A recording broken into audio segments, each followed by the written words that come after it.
قل لا أملك لنفسي نفعا ولا ضرا إلا ما شاء الله ولو كنت أعلم الغيب لاستكثرت من الخير وما مسني السوء إن أنا إلا نذير وبشير لقوم يؤمنون هو الذي خلقكم من نفس واحدة وجعل منها زوجها ليسكن إليها فلما تغشاها حملت حملا خفيفا فمرت به فلما أثقلت دعوا الله ربهما لئن آتيتنا صالحا لنكونن من الشاكرين فلما آتاهما صالحا جعلا له شركا فيما آتاهما فتعالى الله عما يشركون أيشركون ما لا يخلق شيئا وهم يخلقون ولا يستطيعون لهم نصرا ولا أنفسهم ينصرون وإن تدعوهم إلى الهدى لا يتبعوكم سواء عليكم أدعوتموهم أم أنتم صامتون إن الذين تدعون من دون الله عباد أمثالكم فادعوهم فليستجيبوا لكم إن كنتم صادقين ألهم أرجل يمشون بها أم لهم أيدي يبطشون بها أم لهم أعين يبصرون بها أم لهم آذان يسمعون بها قل ادعوا شركاءكم ثم كيدون فلا تنظرون إن وليي الله الذي نزل الكتاب وهو يتولى الصالحين والذين تدعون من دونه لا يستطيعون نصركم ولا أنفسهم ينصرون وإن تدعوهم إلى الهدى لا يسمعون وتراهم ينظرون إليك وهم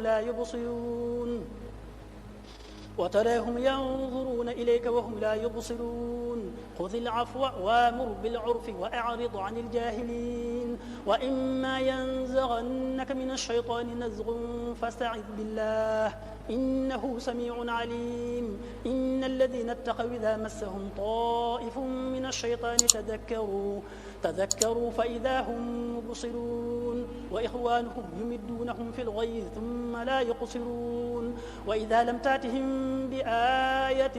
قالوا لولا اجتبيتها قل إنما أتبع ما يوحى إلي من ربكم هذا بصائر من ربكم وإذا لم تأتهم بآية قالوا لولا اجتبيتها قل إنما أتبع ما يوحى إلي هذا بصائر من ربكم قل إنما أتبع ما يوحى إلي من ربي هذا بصائر من ربكم وهدى ورحمة لقوم يؤمنون وإذا قرئ القرآن فاستمعوا له وأنصتوا لعلكم ترحمون واذكر ربك في نفسك تضرعا وخيفة ودون الجهر من القول بالغدو ولا صال ولا تكن من الغافلين إن الذين عند ربك لا يستكبرون عن عبادته ويسبحونه وله يسجدون الله أكبر الله أكبر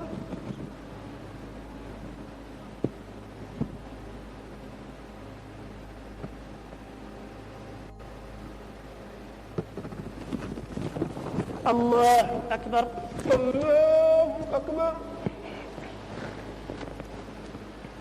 بسم الله الرحمن الرحيم يسألونك عن الأنفال قل الأنفال لله والرسول فاتقوا الله وأصلحوا ذات بينكم وأطيعوا الله ورسوله